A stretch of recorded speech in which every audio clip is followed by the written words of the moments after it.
Happy Friday everybody, I'm Libby, this is Julian, we are BoxedMeeples. You found us here on YouTube, we are also on Twitter, Instagram, and we'll soon be on some other platforms too. So today we're talking about the games that linger in the memory that you can't really stop thinking about even after you've stopped playing them.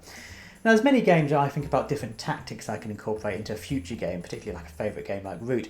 But when I'm thinking about this topic, the games I think about most tend to be campaign games. When we finished playing Sleeping Gods, I kept on recounting the story as if it was a part of an epic novel, talking about all the characters he met and the adventures he went on and even the events we unfold. And singing the songs. And singing the song. While wondering what else was on that map that we haven't discovered yet, and when can we take another journey onto the Wandering Seas to see what else is out there.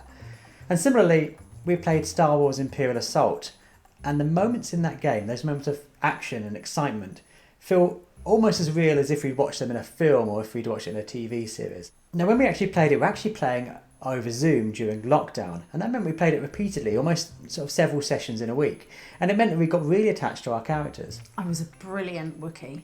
Yeah, and I was meant to be a sniper, but I turned into some sort of hamster-based samurai. But there's some times in the game where we saved Han Solo, and we won so many of those missions just by the skin of our teeth. And our showdown with Darth Vader at the end was absolutely epic. It was.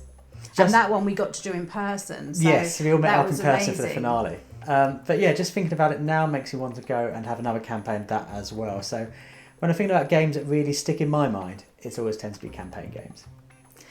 For me, having it's sort of a month and a half ago now, got back from Essen, one that's really sort of still lingering with me in my mind is Unconscious Mind.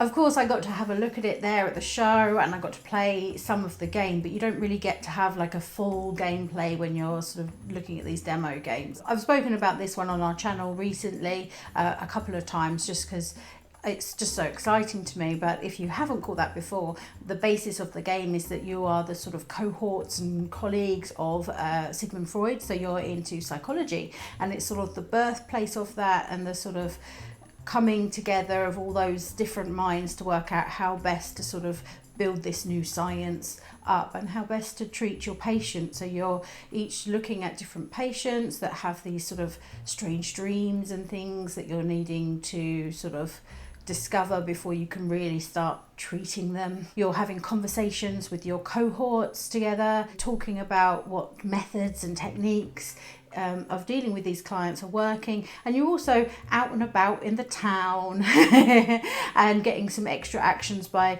going over and sort of whether Freud's with you in the town or whether he isn't.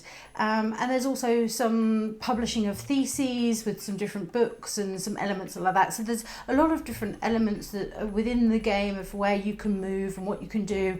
And I'm just really intrigued to see sort of get a better grip on how they all fit together. Having only played a couple of rounds of the game, you don't always sort of see the whole picture, especially in your first game when you're still learning different things. And I think that's why it's sort of staying in my mind, because I'm constantly sort of puzzling, so I wonder if how that bit works is how I sort of imagine it to work in the real game.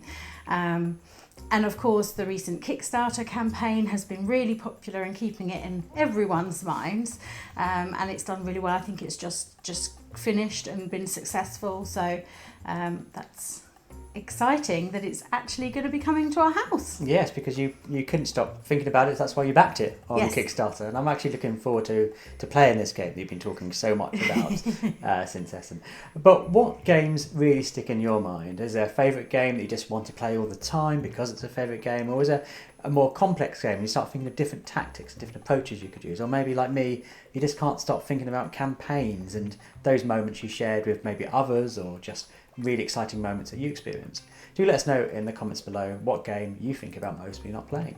Yes, we'd love to hear from you, and if you've enjoyed watching us today, do please consider subscribing to the channel, liking the video, ringing the bell and all that good stuff. We'll see you next time.